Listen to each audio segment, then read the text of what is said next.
Have you ever gazed out at a vast, empty desert and wondered what secrets lie buried beneath the endless sea of sand? For centuries, tales have been told of magnificent cities, swallowed by the dunes, their treasures and stories lost to time. These aren't just fairy tales. They are whispers of history, calling to the adventurer in all of us. Today, we re-embarking on a journey to uncover one of the most enigmatic of these legends. The lost city of the fabled oasis of little birds.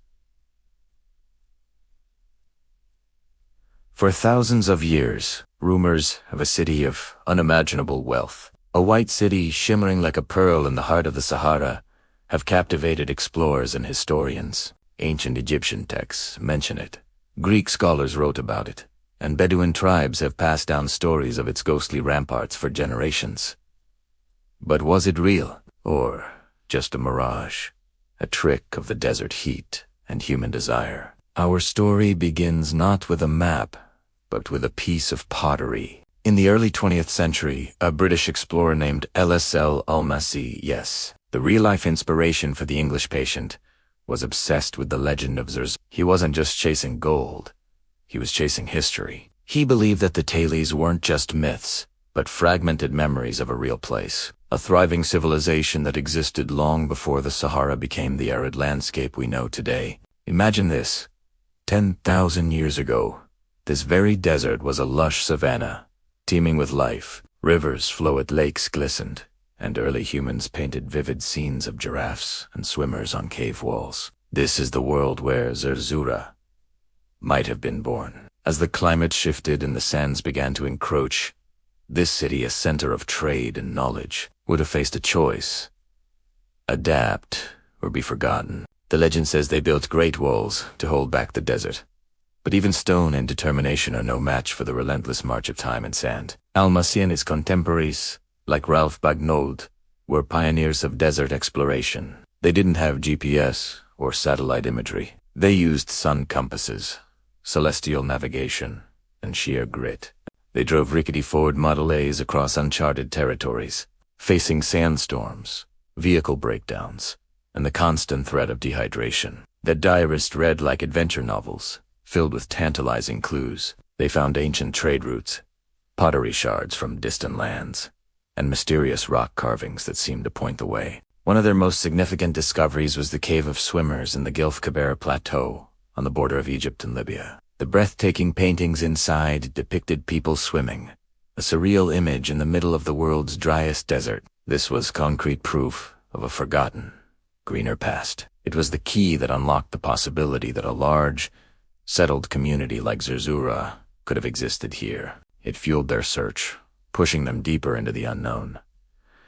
But for decades, the city itself remained elusive. Expeditions returned with more questions than answers. Was the city buried under 1,000 feet of sand? Had the legend been exaggerated over millennia? The trail went cold, and Zerzura once again slipped back into the realm of myth. Fast forward to the modern era. Technology has given us a new set of eyes. Satellite archaeology, a field that didn't exist in Almasi's time, allows us to see through the sand. Using ground-penetrating radar and thermal imaging, scientists can now detect patterns and structures buried deep beneath the surface. They can identify the faint outlines of ancient riverbeds, long dried-up oases, and yes, even the foundations of buildings. And recently, a breakthrough. A team of international archaeologists, using this very technology, identified a massive anomaly in a remote, unexplored region of the eastern side. The patterns didn't match any known geological formations. They were geometric,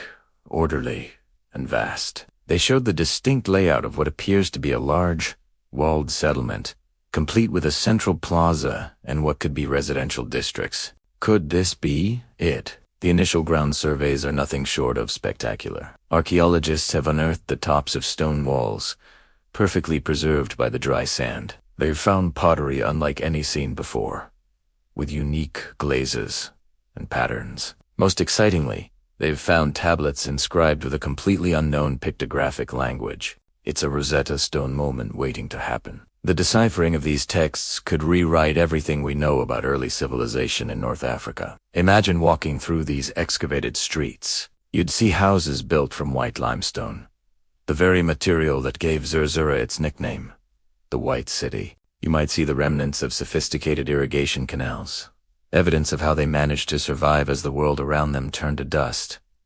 What kind of people were they? What did they believe? The artifacts suggest a culture rich in art and astronomy, a people who understood the stars and the changing seasons. One of the most poignant discoveries is a sealed library or archive. Inside, teams hope to find scrolls or tablets that tell the city's own story, its history, its laws, and perhaps the story of its final days. Did they see the end coming? Did they try to escape? Or did they make a final stand, a last defiant act against the encroaching sands of time? These are the questions that drive the current excavation. The discovery of this city, whether it's the true Zerzura or not, is a monumental achievement. It reminds us that our planet still holds profound secrets. It proves that even the most desolate landscapes can hide incredible stories of human ingenuity and resilience. The legend that drove explorers into the desert for centuries was not a mirage after all. It was a memory, waiting patiently beneath the sands to be rediscovered. The work is far from over. It will take decades, maybe even centuries, to fully uncover this lost city and understand its secrets. But the journey has begun. We are finally listening to the whispers from beneath the desert, and they are telling a story more incredible than any legend. What other lost cities and hidden wonders do you think are still out there, waiting to be found? Let me know in the comments below. Thanks for joining me on this incredible journey of discovery. If you enjoyed this video, please give it a thumbs up, and don't forget to subscribe and hit that notification bell so you don't miss our next adventure. See you next time.